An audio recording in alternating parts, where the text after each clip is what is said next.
For our first progression, take a medium split stance with about 80% of our body weight on the front leg and 20% on the back.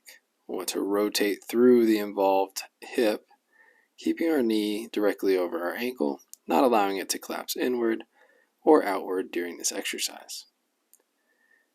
Rotating until we feel a stretch on the outside of this hip, and then peeling the torso away from that involved hip. Our second progression here, we'll use either a wall or a chair assist, and we'll raise the back leg off of the ground, peeling the torso away from the hip and rotating into the hip to create that stretch sensation. Important here, keep the knee directly over the ankle and slow and control.